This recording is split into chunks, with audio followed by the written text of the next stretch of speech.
I'd rather be his than have riches untold. I'd rather have Jesus than houses or lands. I'd rather be led by his nail-pierced hand. Selamat pagi Bapak dan Ibu, saya bersuka cita karena kita boleh kembali belajar dengan penuh kesetiaan dari Alkitab. Dan pelajaran hari ini adalah pelajaran yang kelima berjudul Paulus Teladan Melayani dengan Segenap Hati. Dari Kisah Para Rasul pasal 20 ayat 17 sampai dengan 38. Dan saya berdoa supaya kita senantiasa memiliki hubungan yang akrab dengan Kristus melalui saat teduh pribadi kita di dalam doa dan membaca Alkitab setiap hari dalam hidup kita. Dan tetaplah juga menjaga kesehatan jasmani kita, wabah penyakit masih terjadi di sekitar kita. Sebab itu saat berkerumun dengan orang-orang banyak, sebaiknya kita tetap menggunakan masker dan seringlah juga membasuh tangan kita dengan air yang mengalir dan sabun atau hand sanitizer supaya tangan kita, telapak tangan kita tetap bersih. Dan jika harus bertemu dengan orang lain yang belum kita kenal, tetaplah menjaga jarak satu dengan yang lain, supaya kita senantiasa sehat. Baik Bapak dan Ibu, sebelum kita belajar kebenaran firman Tuhan pagi ini, saya ingin mengajak kita semua untuk berdoa, mohon hikmat dan penyertaan Tuhan. Mari kita berdoa. Bapa dalam sorga, terima kasih untuk kesehatan rohani yang Tuhan Allah limpahkan bagi kami, ketika kami hidup bersama-sama dengan Kristus setiap hari. Terima kasih juga untuk kesehatan jasmani yang Bapa berikan bagi kami. Dan berdoa untuk setiap orang yang sakit, Tuhan memberikan kesembuhan bagi mereka. Terima kasih untuk segala berkat yang Allah Bapa berikan bagi kami dalam hidup kami dan keluarga. Kami mengucap syukur atasnya. Dan saat ini kami mau belajar kebenaran firman Tuhan dari pelajaran yang kelima mengenai Paulus teladan dalam melayani dengan sungguh-sungguh. Kisah Para Rasul pasal yang ke-20 ayat 17 sampai dengan ayat yang ke-38. Kami siap belajar firman Tuhan, di dalam nama Tuhan Yesus kami berdoa. Amin. Mari kita membuka Alkitab kita, Kisah Para Rasul pasal 20 ayat 17 sampai 38. Kita akan membacanya bersama-sama dan kita bisa membacanya dengan bersuara. Baik, 1, 2, 3. Karena itu, ia menyuruh seorang dari Miletus ke Efesus dengan pesan, supaya para penatua jemaat datang ke Miletus. Sesudah mereka datang, berkatalah ia kepada mereka, "Kamu tahu bagaimana aku hidup di antara kamu sejak hari pertama aku tiba di Asia ini. Dengan segala rendah hati aku melayani Tuhan. Dalam pelayanan itu aku banyak mencucurkan air mata, dan banyak mengalami pencobaan dari pihak orang Yahudi yang mau membunuh aku. Sungguh pun demikian, aku tidak pernah melalaikan apa yang berguna bagi kamu. Semua kuberitakan dan kuajarkan kepada kamu, baik di muka umum maupun dalam perkumpulan-perkumpulan di rumah kamu. Aku senantiasa bersaksi kepada orang-orang Yahudi dan orang-orang Yunani, supaya mereka bertobat kepada Allah dan percaya kepada Tuhan kita, Yesus Kristus. Tetapi sekarang sebagai tawanan roh, aku pergi ke Yerusalem, dan aku tidak tahu apa yang akan terjadi atas diriku di situ, selain daripada yang dinyatakan Roh Kudus dari kota ke kota kepadaku, bahwa penjara dan sengsara menunggu aku. Tetapi aku tidak menghiraukan nyawaku sedikit pun, asal saja aku dapat mencapai garis akhir dan menyelesaikan pelayanan yang ditugaskan oleh Tuhan Yesus kepadaku, untuk memberi kesaksian tentang Injil kasih karunia Allah. Dan sekarang aku tahu bahwa kamu tidak akan melihat mukaku lagi. Kamu sekalian yang telah kukunjungi untuk memberitakan kerajaan Allah. Sebab itu pada hari ini aku bersaksi kepadamu bahwa aku bersih, tidak bersalah terhadap siapapun yang akan binasa. Sebab aku tidak lalai memberitakan seluruh maksud Allah kepadamu. Karena itu jagalah dirimu dan jagalah seluruh kawanan, karena kamulah yang ditetapkan Roh Kudus menjadi penilik untuk menggembalakan jemaat Allah yang diperolehnya dengan darah anaknya sendiri. Aku tahu bahwa sesudah aku pergi, serigala-serigala yang ganas akan masuk ke tengah-tengah kamu dan tidak akan menyayangkan kawanan itu. Bahkan dari antara kamu sendiri akan muncul beberapa orang yang dengan ajaran palsu mereka berusaha menarik murid-murid dari jalan yang benar dan supaya mengikut mereka. Sebab itu berjaga-jagalah dan ingatlah bahwa aku 3 tahun lamanya, siang malam dengan tiada berhenti-hentinya, menasihati kamu masing-masing dengan mencucurkan air mata. Dan sekarang aku menyerahkan kamu kepada Tuhan dan kepada firman kasih karunia-Nya yang berkuasa membangun kamu dan menganugerahkan kepada kamu bagian yang ditentukan bagi semua orang yang telah dikuduskannya. Perak atau emas atau pakaian tidak pernah aku ingini dari siapapun juga. Kamu sendiri tahu bahwa dengan tanganku sendiri aku telah bekerja untuk memenuhi keperluanku dan keperluan kawan-kawan seperjalananku. Dalam segala sesuatu telah kuberikan contoh kepada kamu, bahwa dengan bekerja demikian, kita harus membantu orang-orang yang lemah dan harus mengingat perkataan Tuhan Yesus. Sebab Ia sendiri telah mengatakan, adalah lebih berbahagia memberi daripada menerima. Sesudah mengucapkan kata-kata itu, Paulus berlutut dan berdoa bersama-sama dengan mereka semua. Maka menangislah mereka semua terseduh-seduh, dan sambil memeluk Paulus mereka berulang-ulang mencium dia. Mereka sangat berduka cita, terlebih-lebih karena ia katakan bahwa mereka tidak akan melihat mukanya lagi. Lalu mereka mengantar dia ke kapal. Bapak dan Ibu, kita semua perlu menjadi orang-orang yang hidup sehari-harinya menjadi berkat, serta kita memiliki sikap perbuatan yang patut diteladani. Karena melalui hidup kita itu, maka orang lain dapat belajar untuk hidupnya juga menjadi berkat dan teladan buat orang lain.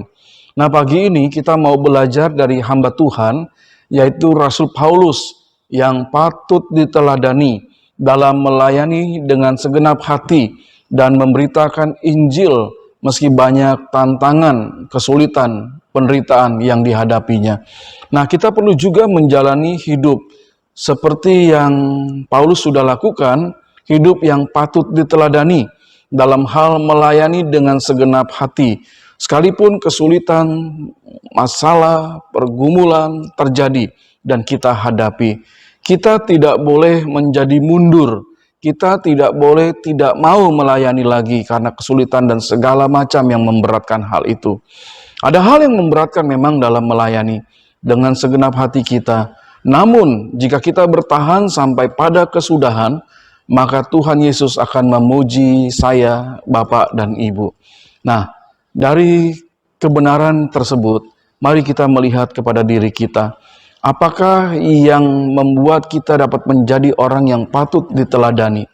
Saya merasa kita memiliki komitmen sebagai murid Yesus, ingin mengikuti perintah Tuhan, menyatakan hidup yang menjadi berkat bagi orang lain, sehingga orang lain meneladani kita.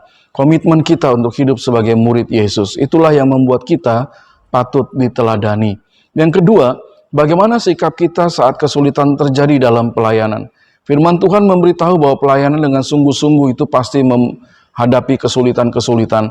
Namun seperti para rasul, seperti Rasul Paulus, dan setiap orang yang mengasihi Yesus dari segala zaman, kesetiaan itu tetap dinyatakan hingga melayani sekalipun penuh dengan kesulitan bisa tetap dilakukan dalam hidup orang percaya. Apa sajakah yang dapat kita petik dari hidup Paulus yang bisa kita teladani dalam melayani? Mari kita lihat bersama-sama dan pelajari pada hari ini Kisah Para Rasul pasal 20 ayat 17 sampai 32 dahulu. Hal pertama yang bisa kita teladani dari Rasul Paulus adalah dia melakukan pelayanan dengan sungguh-sungguh. Bukan hanya sekedar saja dalam melakukan dan bukan dengan pamrih ia kerjakan. Jadi pelayanan yang sungguh-sungguh itu bukan sekedarnya. Kadang-kadang orang ketika melayani nggak sungguh-sungguh, datang terlambat, tanpa persiapan, orang itu dengan mudah mengatakan, ini kan pelayanan. Harusnya tidak begitu, karena kita melayani Raja segala Raja. Jadi kita perlu melakukan pelayanan dengan sungguh-sungguh dan bukan sekedar saja, dan tujuan pelayanan kita bukan untuk mendapatkan pamrih. Paulus bersedia, dinilai hidupnya, apakah saya melayani sekedar? Apakah saya melayani mencari untung? Dia mengatakan hal itu ketika berkata di depan para penatua dari kota Efesus yang datang ke Miletus. Dia berkata, nilailah diri saya. Kita bisa melihat hal itu dalam Kisah Para Rasul pasal 20 ayat 17 sampai 18. Dan hal-hal yang sudah Rasul Paulus lakukan menjadi bukti bahwa dia melayani dengan sungguh-sungguh seperti yang kita lihat dan kita ketahui. Rasul Paulus banyak mencucurkan air mata dalam pelayanannya. Kisah Para Rasul 20 ayat 19 dan ayat yang ke-31. Mencucurkan air mata ini bukan bertanda sebuah kelemahan atau kefrustasian dalam pelayanan, tetapi sebaliknya, karena dia melihat adanya keterhilangan umat manusia dari hadapan Allah, adanya kejahatan dosa, pemutarbalikan Injil, dan bahayanya menolak Tuhan sebagai realitas yang begitu serius, sehingga pelayanannya, pemberitaan Rasul Paulus seringkali disertai dengan air mata. Bandingkan dengan Lukas pasal 19 ayat 41, ketika Yesus duduk dan melihat kota Yerusalem, dia menangisinya karena orang-orang menolak dia sebagai juru selamat bagi mereka. Nah, Rasul Paulus melakukan penginjilan dan mengajar jemaat dengan baik. Kalau kita melihat dalam Kisah Para Rasul pasal 20 ayat yang ke-20, ia memberitakan apapun yang dinilainya bermanfaat dan diperlukan untuk keselamatan para pendengarnya, setiap orang yang dilayaninya. Hal ini yang menjadi perkenan dalam pelayanan Rasul Paulus. Selanjutnya adalah Rasul Paulus tidak takut sengsara dan penjara. Dia mengatakan hal itu dalam Kisah Para Rasul 20 ayat 21 sampai 23. Melayani dengan sungguh-sungguh seperti yang dilakukan oleh Rasul Paulus memberi inspirasi bagi kita supaya kita pun melakukan pelayanan yang sama, penuh dengan kesungguh-sungguhan, bukan sekedar bukan untuk pamrih, dan semuanya bagi kemuliaan Tuhan. Melayani dengan sungguh-sungguh membutuhkan hati yang penuh tertuju kepada Kristus, seperti Rasul Paulus. Kita melayani dengan sungguh-sungguh. Kebenaran yang kedua mengenai teladan Paulus melayani dengan sungguh-sungguh, kita bisa melihat melayani dengan setia dalam Kisah Para Rasul pasal 20 ayat 24. Kesetiaan adalah hal yang paling penting dalam sebuah pelayanan bagi Tuhan. Yesus memuji hambanya yang setia. Mari hambaku yang setia, masuk dan nikmatilah perjamuan yang sudah disiapkan. Nah, hal yang kedua dari Rasul Paulus yang bisa kita teladani adalah kesetiaannya dalam melayani sungguh sangat teruji. Lihatlah bagaimana Rasul Paulus tetap setia melayani walaupun nyawanya terancam, nyawanya menjadi taruhan, dan dia tetap melayani Tuhan. Dia mengatakan, dan tercatat dalam Kisah Para Rasul 20 ayat 24, tetapi aku tidak menghiraukan nyawaku sedikit pun, asal saja aku dapat mencapai garis akhir dan menyelesaikan pelayanan yang ditugaskan oleh Tuhan Yesus kepadaku untuk memberi kesaksian tentang Injil kasih karunia Allah. Paulus mengatakan, saya tidak menghiraukan nyawaku dan saya berusaha mencapai garis akhir, menyelesaikan semua tugas pelayanan sebagai persembahan yang terbaik bagi Tuhan. Dan hal ini menunjukkan kesetiaan yang dimilikinya. Pernyataan ini dinyatakan lagi dalam 2 Timotius 4 ayat 6 sampai 8. Mengenai diriku, darahku sudah mulai dicurahkan sebagai persembahan dan saat kematianku sudah dekat. Aku telah mengakhiri pertandingan yang baik, aku telah mencapai garis akhir dan aku telah memelihara iman. Dalam kesetiaan melayani Tuhan, Rasul Paulus dapat diteladani. Ia bukan hanya saja menjaga imannya dalam Tuhan Yesus hingga akhir hayatnya, tapi ia sudah membuktikan kesetiaannya juga melayani, walau nyawa taruhannya. Bagi kita saat ini, hal tersebut tentulah menjadi inspirasi, motivasi yang baik sebagai orang Kristen untuk mendedikasikan hidup kita, pelayanan kita bagi Tuhan. Bukan hanya sekedar beriman, namun membuktikan iman itu juga di dalam pelayanan dengan segenap hati, walau sulit sekalipun. Bapak, Ibu, dan saya, kita semua perlu melakukan pelayanan dengan setia sampai akhir hidup kita. Yang ketiga mengenai Paulus teladan melayani dengan segenap hati, kita bisa melihat kebenaran itu tercatat dalam Kisah Para Rasul pasal 20 ayat 25 sampai 38 mengenai melayani tanpa pamrih. tanpa mengharapkan upah, tanpa memikirkan keuntungan bagi diri kita sendiri. Nah, Rasul Paulus mengatakan perpisahan dengan para penatua jemaat Efesus, dan kemudian dia memberikan nasihat supaya para penatua itu menjadi penilik yang memelihara umat Tuhan dengan setia. Kisah Para Rasul pasal 20 ayat 25 sampai 32. Rasul Paulus kemudian juga mengatakan bahwa dalam melayani dengan setia itu ditujukan untuk Tuhan dan dapat ditunjukkan dengan melayani tanpa pamrih atau pelayanan yang dilakukan dengan tidak mengharapkan balasan. Paulus menyatakan pelayanan yang tanpa pamrih dapat kita lihat dari pernyataannya.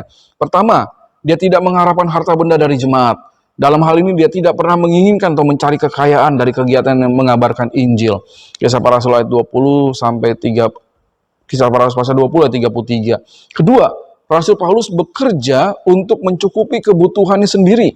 Kisah Para Rasul 20 ayat 34. Ketiga, Paulus bekerja hingga dapat membantu jemaat yang kekurangan dan menjadi contoh bagi jemaat. Kisah Para Rasul 20 ayat 35 sampai 38. Jadi perhatikanlah kebenaran firman Tuhan ini. Orang-orang percaya melakukan pelayanan atau bekerja keras bukan untuk keuntungan pribadi, bukan untuk suatu kemewahan, tetapi demi orang lain yang membutuhkannya. Kutipan Paulus dari Yesus seperti yang tercantum dalam Kisah Para Rasul 20 ayat 35 adalah lebih berbahagia memberi daripada menerima. Merupakan tradisi lisan yang mengajak kita memberi yang terbaik bagi sesama sebagai tanda bahwa kita adalah orang percaya. Hal ini tentunya sesuatu yang sangat baik bagi kita untuk membuktikan diri melayani tanpa pamrih, menjadi berkat bagi orang lain. Ajaran kebenaran firman Tuhan yang membuat kita termotivasi untuk melakukan pelayanan dengan sungguh-sungguh, seperti yang Rasul Paulus sudah katakan dan dicatat dalam Kisah Para Rasul 20 ayat 17 sampai 38. Melayani dengan sungguh-sungguh, Kisah Para Rasul 20 ayat 17 sampai 23 dan ayat 31. Kedua, melayani dengan setia, Kisah Para Rasul 20 ayat 24. Yang ketiga, melayani tanpa pamrih, Kisah Para Rasul 20 ayat 25 sampai 38. Nah, Bapak dan Ibu, mari kita melaksanakan kebenaran firman Tuhan ini dalam hidup kita, dalam pelayanan kita bagi Tuhan, di gereja, di rumah, di tempat kerja, dimanapun kita berada. Kita melayani dengan penuh kesungguhan hanya untuk Tuhan saja. Mari kita berdoa dan sampai bertemu minggu yang akan datang. Mari kita mengakhiri dengan doa. Bapa, kami bersyukur bahwa kami boleh melihat keteladanan Rasul Paulus dalam melakukan pelayanan dengan sungguh-sungguh. Dan kami ingin melakukannya dengan penuh kesetiaan dan melakukan pelayanan kami sampai akhir hidup kami tanpa memikirkan pamrih atau upah atau keuntungan bagi diri sendiri. Tujuannya adalah untuk kemuliaan bagi Tuhan dan orang lain boleh diselamatkan karena Injil kasih karunia diberitakan di mana-mana. Terima kasih Bapa untuk kebenaran firman-Mu yang kami pelajari, dan biar dapat kami lakukan dalam hidup kami. Berkati setiap para murid yang sudah melakukan pendengaran, pengajaran firman Tuhan ini, dan berkati setiap orang untuk kemuliaan nama Tuhan. Di dalam nama Tuhan Yesus kami sudah berdoa. Amin. Sampai bertemu minggu yang akan datang. Tuhan memberkati kita semua.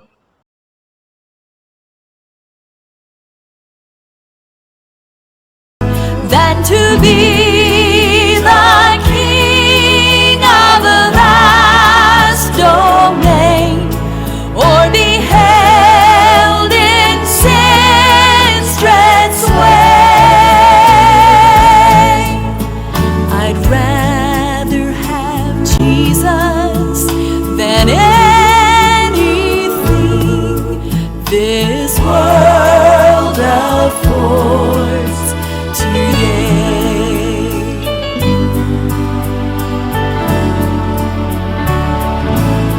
Than to be